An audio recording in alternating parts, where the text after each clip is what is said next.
Imagine for a moment that you are sitting on your sofa, the soft glow of the evening lamp casting long, warm shadows across the room.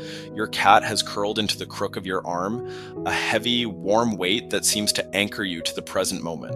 The air is filled with the steady, rhythmic thrum of a deep purr, a sound that, for centuries, humans have interpreted as the ultimate anthem of contentment. You reach down to stroke their fur, feeling the vibration under your fingertips, and for a heartbeat, the world feels perfectly aligned. But then, without warning, the atmosphere shifts. The purring continues, yet you feel the sharp, sudden pressure of teeth against your skin. It isn't a violent strike, but it is startling. A sudden sting in the middle of a lullaby. You pull your hand back, confused and perhaps a little hurt. Wondering how a moment of pure affection could turn so sharp so quickly. We often dismiss this as cattiness or a random glitch in their personality, but as you look into their wide, dark pupils, you start to realize that this wasn't a mistake.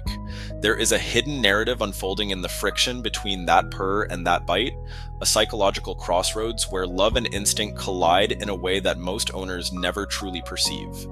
You believe you were just sharing a moment of peace. But in the secret world of feline communication, something much deeper is happening. This love bite is not a sign of hidden aggression, but a complex emotional signal, a bridge built across a sensory overload that traces back to the very roots of their survival. The real reason your cat bites you while they are at their happiest isn't what you think. It is a profound, almost startling confession of how much they feel, and the truth behind it will change the way you look at every touch you share with them. Something vital is being revealed in that sudden nip, and once the loop is opened, you will see that your cat isn't pushing you away. They are actually struggling with how close they've become. It begins with the fundamental mystery of the sensory threshold, a biological boundary that defines the feline experience.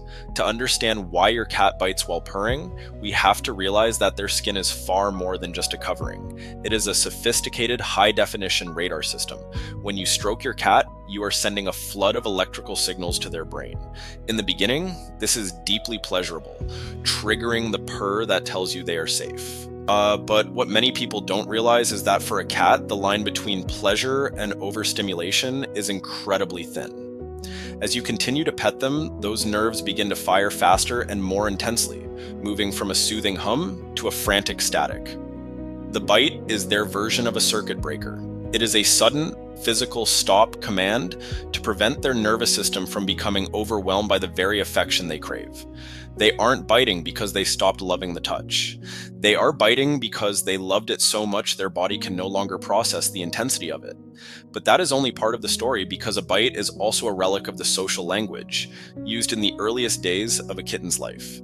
If you've ever watched a litter of kittens, i.e., you've seen them tumble and nip at one another while letting out high-pitched trills. In the feline world, biting is a form of communication that predates vocalization. What many owners fail to notice is that when your cat nips you while purring, they may be regressing into a state of predatory play triggered by high emotion. Because they see you as a giant, slightly clumsy member of their pride, they use the same physical vocabulary they would use with a sibling. Here's the surprising part. In their mind, that nip is an invitation to deepen the interaction. It is a tactile check-in. They are testing the boundaries of your relationship, using their teeth to feel the reality of your presence in a moment of intense emotional height. What many people don't realize is that the love bite is also tied to the ancient, a chemical process of grooming reciprocity. In a colony, cats spend hours licking and occasionally nipping at each other's necks and ears. This is how they create a group scent and reinforce social bonds. When you pet your cat, they perceive it as you grooming them. As the purr grows louder, their instinct to participate in this ritual becomes irresistible. But because they don't have hands to stroke you back, they use the only tools nature gave them. The real reason for that sudden toothy contact might be their attempt to groom you in return. It is a clumsy, primal gesture of equality. They are trying to give back the care you are giving them, unaware that their comb is made of sharp ivory. When they bite and then immediately look at you, they aren't waiting for a reaction. They are waiting for you to understand that the grooming is now a two-way street. And sometimes the behavior goes even deeper into the concept of frustrated affection. You might notice that these bites often happen when you are petting a specific area. like the base of the tail or the belly. These are highly sensitive zones where the pleasure-pain receptors are closely intertwined. What many people don't realize is that your cat might be experiencing a sudden burst of play aggression because the touch has activated their hunting instincts. A cat's purr isn't just a sign of happiness, it is also a tool they use to self-soothe during times of high arousal. By biting you while they purr, they are caught in a psychological tug of war. They want to stay in your arms, but their body is telling them to spring into action. The bite is a release valve for that internal pressure, a way to ground themselves back in reality before they lose control to their own instincts. But the real reason might be even more emotional than a simple biological reflex. In the feline world, vulnerability is a dangerous thing. When a cat purrs and relaxes into your touch, they are letting down their guard more than they ever would in the wild. This surrender of the sentinel creates a subtle underlying tension. As they realize just how vulnerable they have become in your lap, a flicker of ancestral self-preservation can spark. The bite is a reminder to themselves and to you that they are still a predator, still capable, and still in control of their own space. It is a psychological defense mechanism that allows them to enjoy the intimacy without feeling like they've lost their identity. They are reclaiming a tiny piece of their wildness even as they melt into your domestic warmth. What many owners fail to notice is the silent warning that preceded the bite. Long before the teeth make contact, your cat is likely sending out a dozen subtle signals: a slight flick of the tail tip, a momentary tensing of the shoulders, or a change in the frequency of the purr itself. Because we are human, we often miss these whispers, focusing only on the scream of the bite. But here is the heartbreaking part. Your cat believes they have been telling you to stop for minutes. When they finally nip, they feel a sense of confusion that you didn't hear them. They aren't trying to hurt you. They are trying to communicate in a language they assume you understand. Every love bite is a plea for you to pay closer attention to the quiet shifts in their mood, a request for a deeper, more intuitive level of observation. As you begin to piece together these psychological triggers, the random nature of the behavior starts to dissolve. You realize that you aren't a victim of a moody pet, but a participant in a high-stakes emotional exchange. The shift from feeling attacked to feeling heard is a quiet but powerful transformation. You start to see the bite not as a rejection, but as a boundary set with love.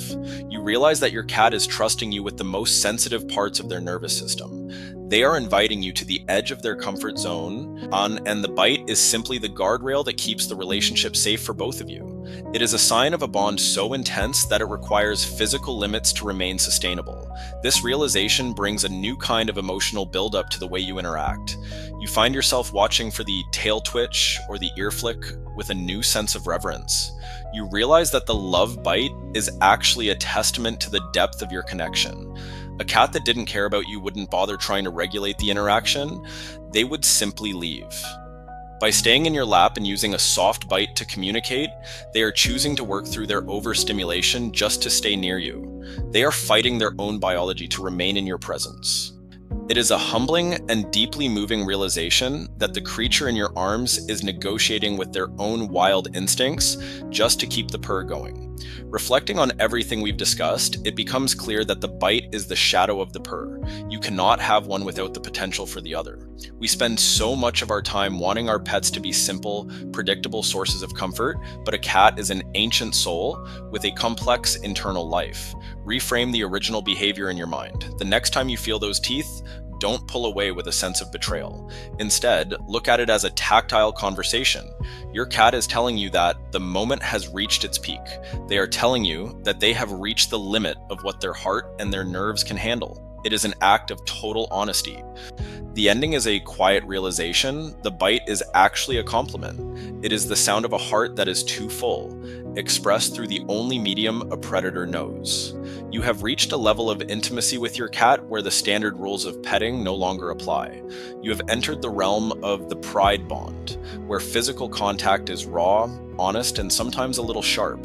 It is a calm, powerful realization that changes the very air of your home. You aren't just an owner. You are a partner in a complex dance of trust and boundaries. As you sit with your cat tonight, perhaps you will pet them a little differently. You will feel the purr start, and instead of waiting for the bite, you will watch for the sign.